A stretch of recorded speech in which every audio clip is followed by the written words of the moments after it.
Thank you, Committee 100. You give me great honor to be here to celebrate with you your 25th anniversary by bestowing this honor upon me.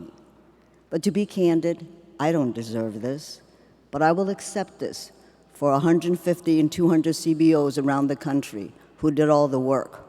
All I did was write some checks, and I didn't even write enough checks. I'm sure that I did not fund this community even at 50% of the resources they need. But who on earth did you think got us counted?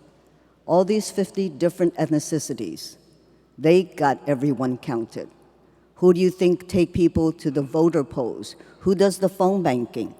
Who does the door knocking? Who does the voter registration? These are the 150, 200 small grassroots organizations who work all weekends. They have a day job, but they spend their evenings. Some of them spend over 15 hours for 6 months enrolling the Asian Americans into Affordable Care Act. And we did not have funding from other organizations.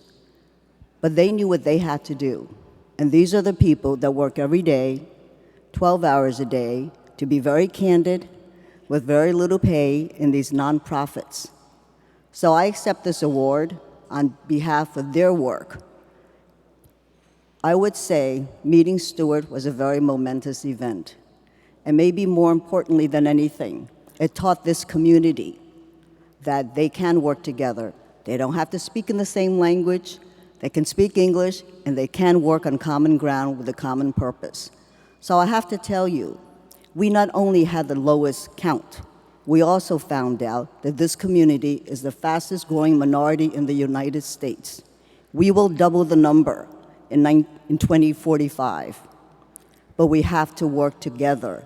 Because you know what's wonderful about the United States?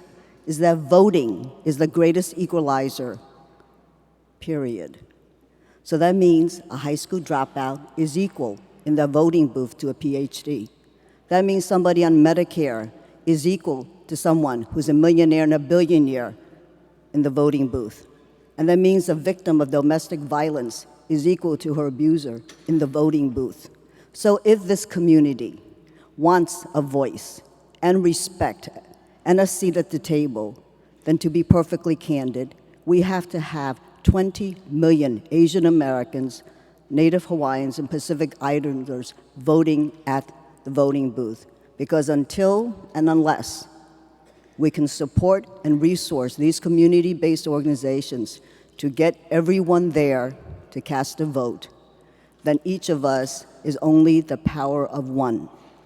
So it would be wonderful if we could have your support and your leadership, because the Committee of 100 is without a doubt the most prestigious, the most respected Asian organization in this United States. And we need your help and we need your partnership so that we can all go to the polls. Because when the 20 million Asian Americans can cast a vote, then we will all have a voice and be visible and have a seat at the table. Thank you.